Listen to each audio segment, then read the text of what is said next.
Hello everyone. In today's video, we're gonna talk about the first leader of Indonesia and the incident behind it. You may know right now who is the first leader of Indonesia, but you may not know the story of his life and what really happened in the incident. So, let's begin.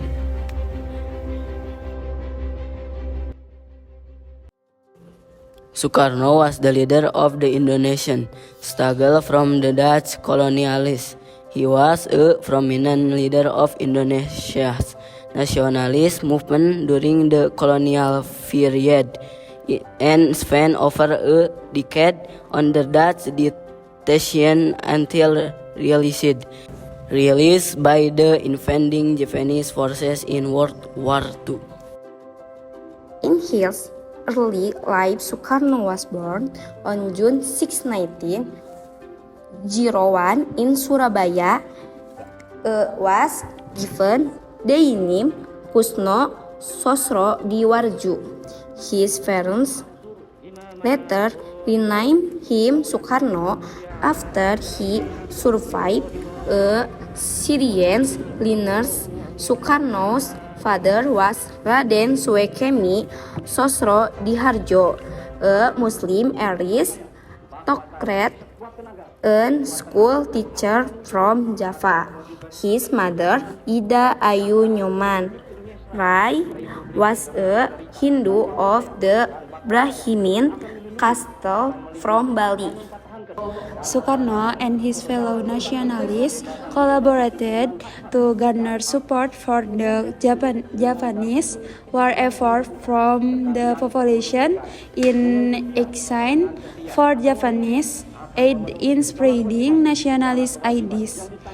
Upon Japanese surrender, Sukarno and Muhammad Hatta declared Indonesian independence on 17 August 1945, and Sukarno was appointed president.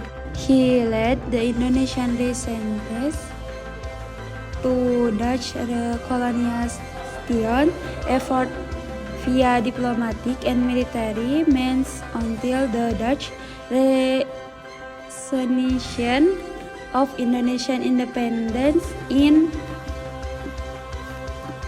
1949. After a chaotic period of the parliamentary democracy, Sukarno established an autocratic system called guided democracy in 1959 that successfully ended the instability and the rebellions which were threatening the survival of the diverse and various country.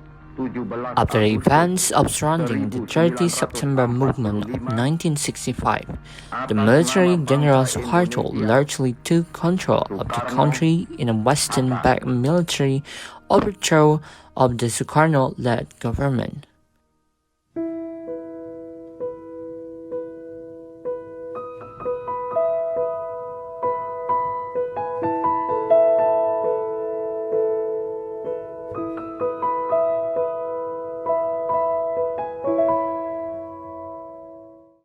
This was followed by repression of real and perceived leftists, including execution of Communist Party members and suspected sympathizers in several massacres with support from the CIA and British intelligence service, resulting in estimated 500,000 to over 1 million deaths. In 1967, Suharto officially assumed the presidency, replacing Sukarno, who was remained under house arrest until his death in 1970.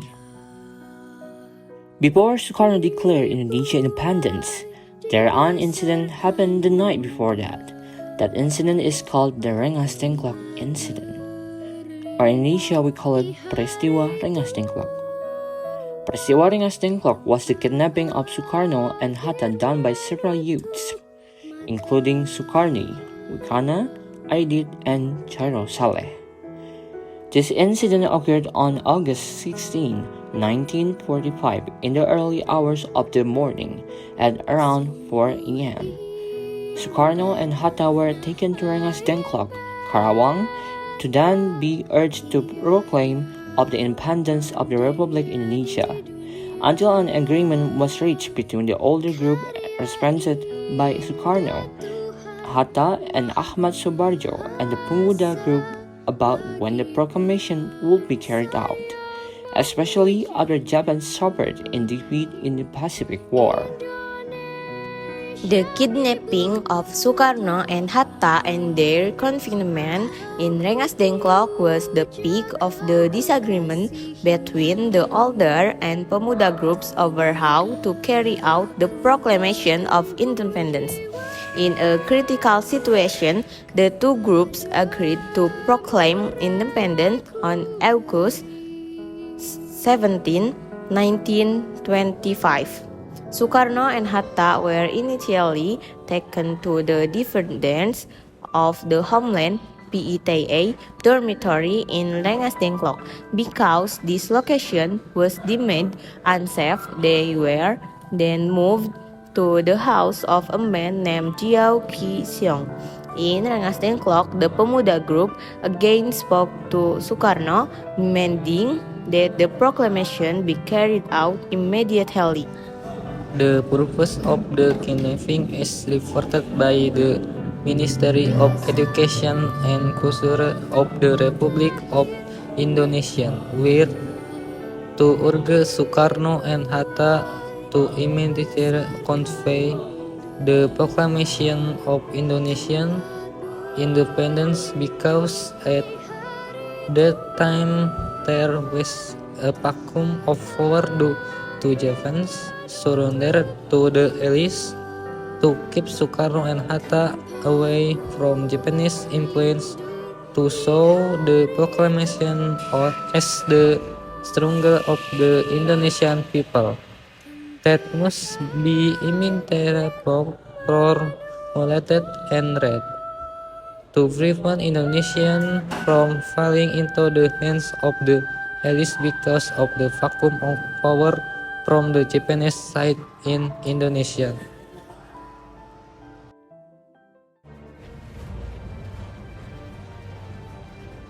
The next morning, Admiral Maidan ran the Sukarno and Hatta kidnapped the result of the search and investigation then led to that suspicion falling on Wikana, who was then asked to XMIPA8 later in the Chusmin Jakarta. Ahmad Subarjo begins and formed Rengasdengklok after Admiral died, quartered their security and promised there would be no events from Japan in the independent proclamation. So that is the story of the first leader of Indonesia and the Rengasdengklok incident. I hope you enjoy and learn something from it. Thank you for watching. Goodbye.